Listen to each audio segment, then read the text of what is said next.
Sports में आपकी पहले से रुचि थी? मेरे मामा जी क्लब लेवल पे फुटबॉल खेलते थे। जब वो सवेरे सुबह सुबह उठ के प्रैक्टिस के लिए जाते थे, उनको देख के मैं जग जाता था और जिद पकड़ ली थी कि मुझे भी ग्राउंड पे लेके चलो।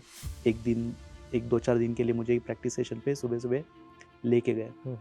तो जब छोटी उम्र में पता चला कि ये स्पोर्ट्स होता है और काश अगर मैं भी नॉर्मल होता तो मैं भी उनकी तरह स्पोर्ट्स में चला जाता। Welcome to House of Glory, the sports podcast powered by Nikon India. Behind the scenes, beyond the game, in association with the Times of India. And I'm your host Tushar Dutt, taking you to the journey of Indian athletes and of those who make champions.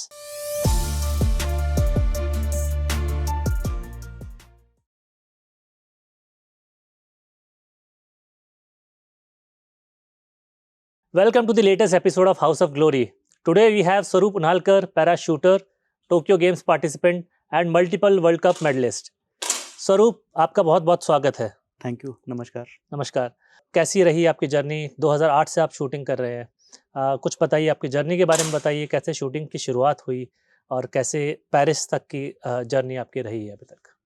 Basically मैं both leg polio disable हूँ और मेरी जो schooling है 12th और 10th वो mummy papa ने मुझे गोदी में उठा के पूरा किया स्कूल। और उसके बाद एट 17 की उम्र के बाद 21 तक मैं घर से बाहर नहीं निकल पाया क्योंकि घर वाले लेके नहीं जा पा रहे थे और उनको भी हेल्थ इश्यूज थे और एज हो गई थी तो मुझे उठा के लेके जाना उनके लिए पॉसिबल नहीं हो पा रहा था। तो उन्होंने मुझे एक मोटरसाइकिल खरीद कर दी ताकि मैं अपना अपना लाइफ में आगे बढ़ सकूं उसके सहारे। तो जैसे उन्होंने मोटरसाइकिल हाथ में दी तो मैंने बाहर घर से बाहर निकल गया और कुछ जो दोस्त बन गए तो उनके थ्रू मुझे पैरा स्पोर्ट्स के बारे में जानकारी मिली। तो उसके बाद मैं पैरा स्पोर्ट्स में एंटर किया मैंने। स्पोर्ट्स में आपकी पहले से रुचि थी कि आपने बाहर जब आपको मौका मिला जानने का तब आपने इस पैरा स्पोर्ट के बारे में जानकारी की, तो आपको कितनी रुचि थी इससे पहले स्पोर्ट्स में? स्पोर्ट्स में तो काफ़ी रुचि पहले से ही है, बचपन से। मेरे मामा जी क्लब लेवल पे फुटबॉल खेलते थे और मैं 5th स्टैंडर्ड तक मैं मामा के पास रहा हूँ। अच्छा। दादी और मामा के पास। तो उनको जब वो सवेरे सुबह सुबह उठ के प्रैक्टिस के लिए जाते थे तो वो जैसे ही निकलने पड़ते थे बाहर तो उनको देख के मैं जग जाता था और मतलब पता करता था कि वो कहाँ पे जा रहे हैं। तो मैं जिद पकड़ ली थी कि मुझे भी ग्राउंड पे लेके चलो। तो मेरी जिद के आगे वो रुक गए और एक दो चार दिन के लिए मुझे प्रैक्टिस सेशन पे सुबह सुबह लेके गए। तो जब छोटी उम्र में पता चला कि ये स्पोर्ट्स होता है और काश अगर मैं भी नॉर्मल होता तो मैं भी उनकी तरह स्पोर्ट्स में चला जाता। बट लाइफ का ये पार्ट एक्सेप्ट करना था और आगे बढ़ना था तो ज़्यादा कुछ नहीं कर पाए। बट जैसे ही मैं घर से बाहर निकला मोटरसाइकिल मिलने के बाद तो कोल्हापुर में पैरालंपिक स्पोर्ट्स एसोसिएशन है जो मेरे मित्र अनिल पवार जी चलाते हैं। तो उनसे मुलाकात हुई तो उन्होंने मुझे पैरा स्पोर्ट्स की इंट्रोडक्शन करवा दिया। ऑलराइट। उससे पहले आपको अंदाज़ा नहीं था कि पैरा स्पोर्ट नाम के एक कैटेगरी रहती है? वो टाइम 2007 6-7 तक ऐसा था कि पैरा स्पोर्ट्स के लिए ज़्यादा अवेयरनेस नहीं थी और डिसेबल पर्सन के लिए एक ही चीज़ था कि जैसे जैसे उम्र बढ़ती जाए वैसे वैसे अपने सर्वाइव के लिए कुछ ना कुछ तो काम करे और पेट चलाए, घर घर चलाए। वो एक जिम्मेदारी रहती है सबके लिए। तो वो सोच के साथ आदमी दूसरा सोच रखना पॉसिबल नहीं होता है। और आज का जो मीडिया का दौर है तो सबको हाथ में मोबाइल है तो सबको मीडिया के थ्रू पता चल जाता है कि पैरा स्पोर्ट्स भी एक फील्ड होता है। अब अवेयरनेस ज़्यादा है। अब अवेयरनेस ज़्यादा हो गई है। तब के दौर में ना कुछ इन्फॉर्मेशन मिलती थी, ना कोई प्रोवाइड करने वाला था उस टाइम पे।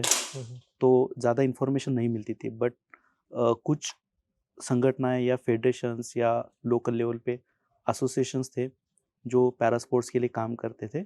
वैसे ही एक कोल्हापुर में थी जो मेरे नसीब में थी और मुझे मिल गई। आपने जब आपका इंट्रोडक्शन हुआ पैरा स्पोर्ट से, तो शूटिंग का इंट्रोडक्शन कब हुआ? शूटिंग के बारे में जानकारी कैसे मिली? कितनी पॉसिबिलिटीज़ आपको नज़र आई जब आपको जानकारी मिली? उससे पहले मैं थोड़ा-सा बताना चाहूँगा कि जैसे मुझे पैरा स्पोर्ट्स के बारे में जानकारी मिली, तो उनको मैंने पूछा कि मैं क्या एज़ ये डिसेबिलिटी के साथ स्पोर्ट्स कर सकते हैं। तो हुँ, उन्होंने हुँ। वो खुद पावर लिफ्टर रहे हैं, आर्चरी भी उन्होंने करी है। तो उनका एक्सपीरियंस था कि आर्चरी तो पॉसिबल नहीं है फिज़िकल के लिए। हुँ, हुँ। पावर लिफ्टिंग कर सकते हो, बेंच प्रेस, वो थोड़ा-सा अच्छा रहेगा और साथ ही साथ shot put, discuss, javelin athletics में कर सकते हैं। तो मैंने shot put, discuss, javelin start किया उनके गाइडेंस में, ओके। साथ ही पावर लिफ्टिंग भी स्टार्ट किया। बट उस गेम में कैसा है कि फाइनेंशियली एक्सपेंसेस बहुत होते हैं, डाइट के लिए हुँ, हुँ। ज़्यादा खर्चा होता है। तो हुँ, हुँ। घर की फाइनेंशियल कंडीशन इतनी अच्छी नहीं थी कि सब घर में मांग के वो सारी चीज़ें स्पोर्ट्स के लिए करें। हुँ, हुँ। तो और उस गेम के लिए एक ये भी चीज़ थी कि डाइट में नॉनवेज खाना ज़रूरी है हुँ, हुँ। और मैं वेज हूँ, वेजिटेरियन है। तो वो पॉसिबल ही नहीं था मेरे लिए। तो वो गेम मैंने कुछ टाइम बाद छोड़ दिए। हुँ, हुँ। और उसके बाद 2008 में जब अभिनव बिंद्रा जी का मेडल आया, गोल्ड मेडल हुँ, इंडिया हुँ। के लिए, तो वो न्यूज़पेपर में पढ़ के थोड़ा-सा एक्साइटमेंट हुआ कि शूटिंग के बारे में जान लें। तो कोल्हापुर में दुधाली शूटिंग रेंज है, जी। वहाँ पे मैं गया और शूटिंग की इन्फॉर्मेशन ली। स्वरूप, आपने जब शुरुआत की, कैसी शुरुआत रही? जब आपने शुरुआत करना एक चीज़ होती है और उसको एग्ज़ीक्यूट करना, उसके लिए ट्रेनिंग करना और कम्पीट करना एक अलग स्ट्रगल रहती है। आपके लिए वो दौर कैसा रहा था? शुरू का जो दौर था वो मेरे लिए काफ़ी चैलेंजिंग और डिफ़िकल्ट था। हुँ, हुँ। शूटिंग तो करनी है, ये तो पक्का था, बट उसमें क्या होता है, क्या नहीं होता है, कैसे होता है, वो कुछ पता नहीं था। हुँ, हुँ। तो जब सर से मिले तो सर ने सारी शूटिंग की इंट्रोडक्शन दी, इन्फॉर्मेशन दी, तो पता चला कि ये तो काफ़ी एक्सपेंसिव गेम है और बट करना तो था, मन में एक इच्छा थी कि करना है आगे जाके, हुँ, हुँ। बट कैसे करना है वो पता नहीं था। तो शुरू के दिन में कोच सर ने मुझे एक वेपन प्रोवाइड करी, जो बेसिक लेवल की होती है, हुँ, हुँ। तो उसी से मैं कंटिन्यू प्रैक्टिस करता रहा। बट साइड बाय साइड रोज़ मैं रेंज पे जा नहीं पाता था, क्योंकि कंटिन्यू करना मेरे लिए डिफ़िकल्ट था और फाइनेंशियली एक दिक्कत होने के कारण मैं रोज़ नहीं जा पाता था। तो हफ्ते में कितने दिन आप ट्रेनिंग करते थे शुरुआत में? हफ़्ते में शुरू में 3 से 4 दिन करते थे। हुँ, हुँ। अ, ऐसे ही 2 से 3 साल चले गए। 2-3 साल के बाद पता चला कि ऐसे करने से कुछ फ़ायदा नहीं है, हुँ, तो हुँ। रेगुलर प्रैक्टिस करना और कॉम्पिटिशन खेलना, ये सबसे इम्पोर्टेंट है। तो सबसे पहले अजीत सर के पास फिर से गए, उनको कहा कि मुझे अब कॉम्पिटिशन खेलना है। हुँ, हुँ। उनको कन्विंस किया हुँ, हुँ। और पहली नेशनल की तैयारी करी 2012 में, अच्छा। और उन्होंने एक वेपन प्रोवाइड करी और उसके बाद मैंने नेशनल 2012 में खेली। जो आपने 2012 में नेशनल्स खेली थी, हमने सुना है कि वो जो वेपन आप जो राइफ़ल आपने जिससे शूट किया था, वो 4 लोग आप शेयर करते थे। यस। क्या रहा 2012 के बाद में आपका आपका आपका शूटिंग की जर्नी कैसी रही? पहला नेशनल खेलने के बाद कंटिन्यू प्रैक्टिस ही रही। 2013 में भी नेशनल्स में 4th रहे, हुँ, हुँ। और हल्का सा मेडल से चूक गए उस हुँ, टाइम। हुँ, हुँ। और 2014 एक लाइफ का टर्निंग पॉइंट कह सकते हो आप इसको, कि इंटरनेशनल खेलने का मौका मिला, पहला इंटरनेशनल कंपटीशन कहाँ खेला था आपने? यूएस में, ओके, अटलांटा में। ओके। तो वर्ल्ड कप था वो, और एक चीज़ ये थी कि वो जो वर्ल्ड कप था, वो ओन पेमेंट था और उसमें 2 लाख से ऊपर खर्चा आने वाला था। अच्छा। तो वो काफ़ी चैलेंजिंग और डिफ़िकल्ट था, और घर में ऐसी 2 लाख, इतना बड़ा अमाउंट हुँ, पॉसिबल ही नहीं था। हुँ, हुँ। तो न्यूज़पेपर में आर्टिकल देके और कुछ रिपोर्टर से बात करके न्यूज़ में छपवा के आह्वान किया लोगों से, और वहाँ से फंडिंग थोड़ा बहुत मिल गया। हुँ, हुँ। और जो कुछ नज़दीक वाले दोस्त थे और जो हमें हमेशा सपोर्ट करते, हमारे पैरा स्पोर्ट्स के लिए, उनके थ्रू मुझे थोड़ा बहुत सपोर्ट मिला। घर वालों रिलेटिव्स में से एक मामा जी ने, उन्होंने अपनी 2 भैंस बेच के कुछ फंड मेरे इस कंपटीशन के लिए जमा किए, और उनके लिए भी काफ़ी डिफ़िकल्ट था, तो उन्होंने फिर भी वो कर दिया, क्योंकि अपना भांजा एक घर का कोई सदस्य इतने बड़े लेवल पे कंपटीशन के लिए जा रहा है, और ऐसे करके हम पहला कंपटीशन जाके आए।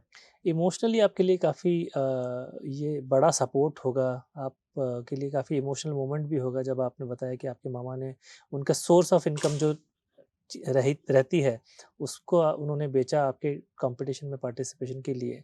आपको इमोशनल काफ़ी सपोर्ट मिला होगा, कहीं न कहीं प्रेशर भी आपको फ़ील हुआ उस चीज़ का? थोड़ा बहुत प्रेशर था, क्योंकि इतना वो सोच के वो ये चीज़ करते हैं, तो थोड़ा सा प्रेशर इसका मेरे लिए था। और कहीं न कहीं उसका प्रेशर लेके मैं यूएस में गया था, और वहाँ पे परफ़ॉर्म भी अच्छा करके वापस आ गए। आप जब बात करें 2014 की, जब आपने कॉम्पिटिशन इंटरनेशनल पहला खेला था, तब तक पैरा स्पोर्ट में सपोर्ट उस टाइम पे कैसा था? और आज अगर आप उसको कंपेयर करते हैं कि आज पेरिस के लिए आप तैयारी कर रहे हैं, पेरिस पैरालंपिक्स के लिए आप तैयारी कर रहे हैं, तो उस टाइम को और आज के टाइम को अगर आप देख के कंपेयर करते हैं, तो कितना फ़र्क नज़र आया आपको? काफ़ी डिफ़रेंस देखने को मिला है 2016 तक, जहाँ तक मैंने देखा है। हुँ, हुँ। अ, साई और पैरा स्पोर्ट्स थोड़ा-सा कनेक्शन कम था। मिसिंग था कनेक्शन। हाँ, मिसिंग था। हुँ, और पैरा स्पोर्ट्स के लिए ऐसा था कि अपना खुद खर्चा करो, इंटरनेशनल कंपटीशन खेलो, जी। और ओलंपिक खे क्वालीफाई करो, उसके बाद गवर्नमेंट सही सपोर्ट करती थी। बट जी। आज का दौर ऐसा है कि हर कंपटीशन में कोई भी कंपटीशन हो, ग्रैंड प्रिक्स भी हो, हुँ, हुँ। आईवॉस वर्ल्ड गेम्स हो जो पैरा स्पोर्ट्स के लिए होते हैं, जी। उसके लिए भी सही गवर्नमेंट खर्चा करता है। हुँ, हुँ। और पहले शुरू में एथलीट को ही सब करना पड़ता था, अब हुँ, हुँ। फेडरेशन इसके आगे आके एथलीट एथलीट को बस प्रैक्टिस करनी है, मेहनत करनी है, हुँ, हुँ। और इंटरनेशनल में परफॉर्म देना है, बाकी सारा फेडरेशन देख लेता है। हुँ। तो आपने स्पोर्ट्स शुरू किया था और अब आप अगर देखते हैं तो आपको लगता है कि बहुत ईज़ी हो गया एक स्पोर्ट परस्यू करना एक पैरा एथलीट के लिए? पिछले 8-10 साल में काफ़ी चेंजेस हुए हैं, और गवर्नमेंट ऑफ इंडिया और स्पोर्ट्स अथॉरिटी ऑफ इंडिया काफ़ी सपोर्ट करती है, पैरा एथलीट को मोटिवेट करती है। जब मैंने शुरू किया था हुँ, तो कुछ भी नहीं था, हुँ, सब मुझे जानकारी खुद इन्फॉर्मेशन हासिल करके वो चीज़ ढूँढ के हुँ, हुँ, सब करनी पड़ती थी। आज ऐसा है कि कोई भी अगर स्पोर्ट्स में आना चाहता है तो उसको बस वहाँ तक पहुँचना है, बाकी सारी चीज़ें उसको अवेलेबल होती है। हुँ, हुँ, तो काफ़ी चेंजेस देखने को मिले पिछले 8-10 साल में। देखा जाए तो टोक्यो ओलंपिक्स में इंडिया टीम को 7 मेडल मिले, वहीं पैरा टीम को 19 मेडल मिले। हुँ, हुँ। तो ये डिफरेंस और ये चेंज जो है वो यहाँ पे पता चलता है। कितना बड़ा मोटिवेशन टोक्यो गेम्स था पैरा स्पोर्ट के लिए इंडिया में? 19 मेडल बहुत बड़ी बात होती है और 19 मेडल लाना बहुत मुश्किल काम है। बट एक मोटिवेशन की तरह अगर आप उसको देखते हैं, तो आपके मन में आपने खुद ने टोक्यो में पार्टिसिपेट किया था तो वो कितना बड़ा एक आगे जाने के लिए, कंटिन्यू करने के लिए मोटिवेशन ज़रूरी है? वो 2020 तो उससे मैं पहले कहूँगा 16 में जब पैरालंपिक्स में दीपा मलिक जी ने मेडल लिया, जी। तो वहाँ से पैरा स्पोर्ट्स पूरा चेंज हो गया। हुँ, हुँ। और वहाँ से गवर्नमेंट ने पूरा पैरा स्पोर्ट्स पे ज़्यादा फोकस किया, हुँ, हुँ। और पैरा एथलीट को ज़्यादा सपोर्ट करके 4 साल में इतना ट्रेन किया कि उसका रिज़ल्ट 2020 में टोक्यो में आपको देखने दिखाई को देगा। मिला।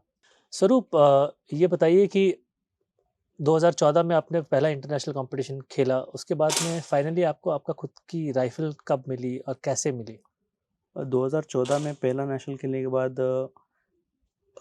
ये रियलाइज़ हुआ कि ओलंपिक, पैरालंपिक खेलना और उसमें मेडल लाना अ, इतना मुश्किल नहीं है, हुँ, वो हुँ। विश्वास जग गया था। हुँ, हुँ। तो बट आने के बाद पता चला कि जब खुद का इक्विपमेंट होता है हुँ, और हुँ। अपनी सेटिंग्स से हम प्रैक्टिस करते हैं, हुँ, हुँ। तो उससे रिज़ल्ट कुछ अलग ही होता है। तो मैंने फोकस किया कि अपना खुद का इक्विपमेंट जल्दी से जल्दी हो जाए। 2015 में एक इंसिडेंट हुआ मेरे साथ कि कोटा मैच था और कोटा मैच में मुझे जाना था, बट घर में पापा की तबीयत सही नहीं थी। उनको किडनी स्टोन की वजह से किडनी फेल्योर भी हो गए थे। तो वो जो पूरा साल वो मेरा पूरा डिफ़िकल्ट रहा। एक तो घर में मेडिकल पेशेंट और फिर अपना करियर, तो उसमें थोड़ा-सा दुविधा रही और आखिरकार वो मुझे कॉम्पिटिशन स्किप करना पड़ा। और बट 16 में मैंने कमबैक करके अपने इक्विपमेंट लेने के ऊपर फोकस किया। तो बट अमाउंट काफ़ी बड़ा था, तो अ, इतना आसान नहीं था मेरे लिए ये सब करना। तो जो अपने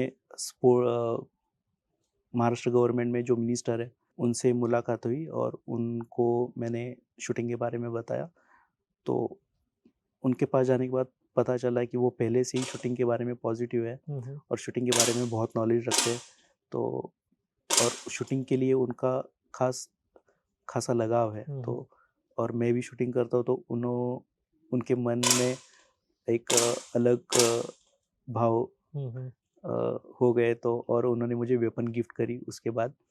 और उसके बाद उन्होंने एक व्हीलचेयर, जो स्पोर्ट्स चेयर होती है, वो चेयर भी दी और सारा जो कुछ भी इक्विपमेंट लगता है शूटिंग का, वो प्रोवाइड किया। और उसके बाद जो मेरा खुशी का ठिकाना है वो अलग ही था, क्योंकि सब चीज़ें मेरे लिए नई थी और वो जो मैं दूसरे के पास देख रहा था वो आज मेरे पास भी है। और ये एक मन में भावना थी कि अब ये आ चुका है तो पैरालंपिक्स दूर नहीं है और आज ना कल मैं पैरालंपिक्स में जाऊंगा। आपकी क्वालिफिकेशन की कैसी जर्नी रही और उसमें आपने क्या नया किया नए इक्विपमेंट के साथ में? पैरालंपिक्स 2020 टोक्यो अगर मुझे खेलना है तो उसकी तैयारी मैंने 2016 में ही चालू करी थी। और जो कुछ भी सिलेक्शन क्राइटेरिया रहता है उसका पूरा अभ्यास करके उसके तहत चले थे। और नए इक्विपमेंट मिलने के बाद मेरे जो दूसरे कोच है युवराज सालोके सर, उनके मार्गदर्शन में मुझे पूना में जो गन फॉर ग्लोरी एकेडमी है,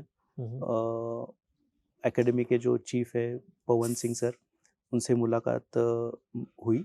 उन्होंने मुझे मुलाकात करवा के दी और उनसे मिलने के बाद उन्होंने मुझे अपने एकेडमी में आने के लिए कहा और यहाँ पे सारी चीज़ें मुझे प्रोवाइड करी ताकि मैं पैरालंपिक्स में जाके अच्छा परफॉर्म करूँ।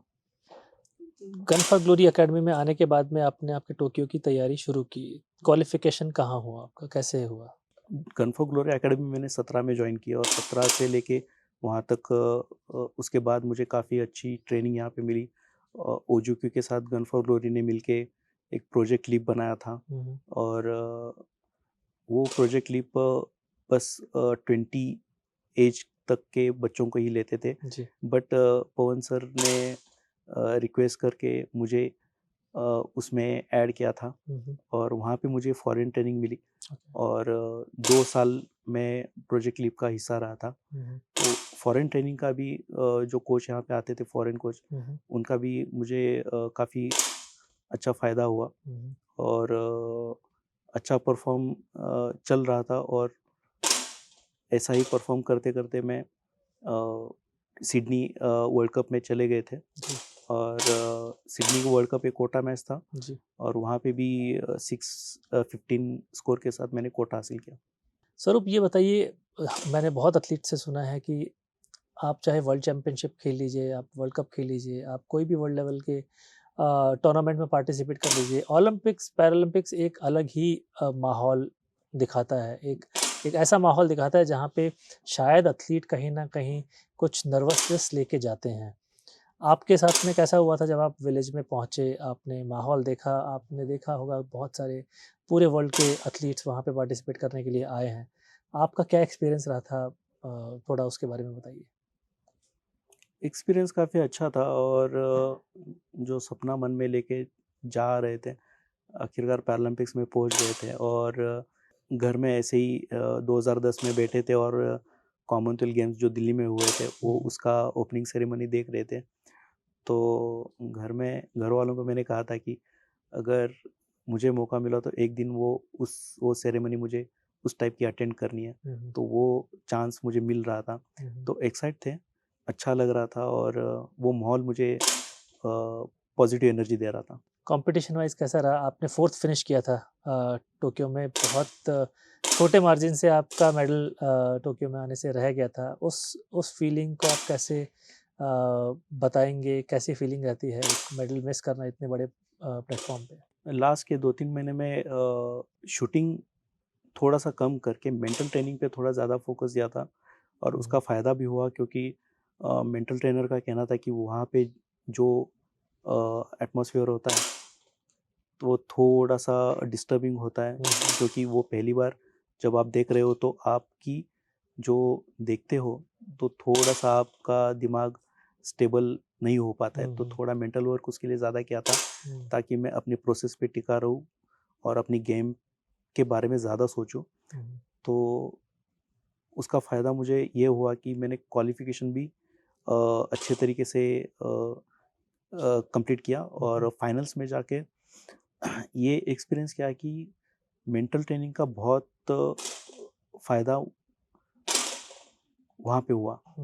और फाइनल्स में जब तालियां बजती है पीछे, तो एक-एक बारी आपको समझ में नहीं आता है कि क्या चल रहा है। जी।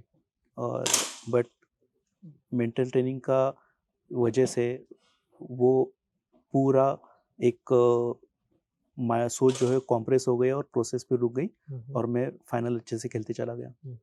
मेडल मिस होने का कितना अफसोस रहा उस टाइम पे, और पेरिस के लिए कितनी आपने उसको चुनौती की तरह लिया? अगर मेडल मिस के बारे में कहा जाए तो फोर्थ जब आ गए, तब तक मुझे पता नहीं था कि मैं फोर्थ आया हूँ या फर्स्ट आया हूँ। बाद में पता चला कि मैं काफ़ी टाइम तक फर्स्ट पे था, फिर एक शॉट मेरा ख़राब हुआ और मैं फोर्थ पे आ गया। But shot to shot command के ऊपर मेरा ध्यान था, और बस अपने शॉट के बारे में सोच रहा था और शॉट कंटिन्यू कर रहा था। बट जब बाहर आने के बाद पता चला कि हल्के से मिस हो गया, तो थोड़ा-सा उस बात का दुःख लगा कि 0.3 से मेडल मिस हो गया। इंडिया में आज अगर किसी पैरा एथलीट को कोई स्पोर्ट पिक करना है, और सिर्फ शूटिंग ही नहीं, कोई भी स्पोर्ट अगर खेलना है, तो वो कितना आसान है और वो कितना सोच सकते हैं उस चीज़ को अपने पैशन को आगे लेके जाने के लिए? जहाँ पे मैंने स्पोर्ट्स शुरू किया था वहाँ पे काफ़ी डिफ़िकल्ट था, बट आज सारे प्लेटफ़ॉर्म खुल चुके हैं। कोई भी डिसेबल पर्सन, दिव्यांगजन, अपने अगर मन में इच्छा हो तो कुछ भी कर सकता है। जहाँ पे गरीब फैमिली से निकल के अगर मैं कर सकता हूँ तो कोई भी कुछ भी कर सकता है। फाइनेंशियल कंडीशन मैटर नहीं करती, बस आपकी इच्छा मैटर करती है। आपकी अगर इच्छा हो तो आप कुछ भी हासिल कर पा सकते हो। तो आज के दौर में इंफॉर्मेशन आसानी से मिल सकती है, और मीडिया के थ्रू और सब आपके इंफॉर्मेशन चीज़ें मिलने का जो माध्यम है वो सब नज़दीक है। तो आप जानकारी लेके आपके बॉडी के हिसाब से गेम चूज़ करके आप जा सकते हो।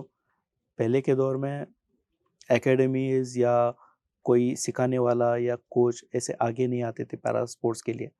बट आज ऐसा है कि बहुत सारे जो कोच और एकेडमीज़ है जो पैरा स्पोर्ट्स का नॉलेज रखते हैं और सिखाने के लिए आगे आते हैं। मेरे सामने ही एक उदाहरण है। जब मेरे पास कुछ नहीं था तो सारी डिफ़िकल्टी थी, और हर चीज़ के लिए मुझे स्ट्रगल करना पड़ा। बट एक जो मैंने कहा कि Kolhapur sports para sports association, जो मेरे मित्र हैं अनिल पवार जी, उनके पास एक शूटर आया, नया बच्चा आया। उन्होंने मुझे देख के कहा कि भैया की तरह मुझे भी शूटर बनना है। तो उन्होंने उसको मोटिवेट किया, और जहाँ पे मुझे 7 साल लगे पहली वेपन लेने में, उसमें 6 महीने के अंदर ही पहली वेपन ली, और अब नेशनल मेडलिस्ट है वो। बहुत बढ़िया। सो तो ये आपने भी काफ़ी एक चेंजेस देखने को मिल रहा है ये। देखने को मिल रहा है और आपने भी काफ़ी सालों से जो मेहनत की है, अब आपको भी उस चीज़ का असर दिखाई दे रहा है कि लोगों को एक आपने एक रास्ता बना के दिया है और जहाँ पे उनके लिए चलना उतना मुश्किल नहीं होगा जितना शायद आपको मुश्किलों का सामना करना पड़ा। मुझे बताने में खुशी हो रही है कि मैंने जो इतना 10-15 साल दिया है और इस 10-15 साल का जो एफर्ट रहा है, उसको देख के मुझे देख के कोई ना कोई तो आगे बढ़ रहा है और वो अपनी लाइफ में आगे बढ़ रहा है। आई एम श्योर ये बहुत अच्छी फीलिंग है स्वरूप किसी भी एथलीट के लिए कि उनको उनको देख के कोई और जनरेशन तैयार होती है और बहुत उनसे आगे निकल जाती है। ये किसी भी एथलीट के लिए गर्व की बात होगी। इसी के साथ हम आज का शो यहीं एंड करते हैं। थैंक यू सो मच स्वरूप हमसे बात करने के लिए, हमारे साथ शो करने के लिए टाइम निकालने के लिए। Thank you so much.